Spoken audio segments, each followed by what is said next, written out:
Hi, welcome to this week's Fundraising Friday. This week we're talking about making an ask.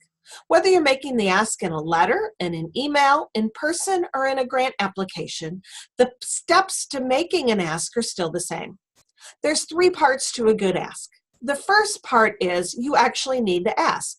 So it starts with, will you make a gift of? Sounds simple enough, but too often in the solicitations I receive, it's much more wishy-washy. Would you consider? Will you support us? Those aren't asking for what you really want. You want cash. Will you make a gift of is the way in which you want to start your ask. Second, you want a specific dollar amount. Will you make a gift of $500? That is telling the donor specifically what it is you are asking of them. Research is very clear in saying that when you give too many different ask amounts, it confuses the donor and gives them too much that they need to consider.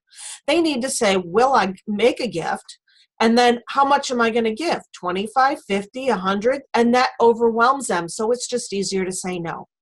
So ask them for a specific dollar amount. Gives you a place from which you can continue the conversation if that's what needs to happen. So will you make a gift of $500? Third part of the ask is to tell the donor exactly what those funds will support. And not in terms of it will buy a computer system, yawn, yawn, but how is this going to help me achieve my mission?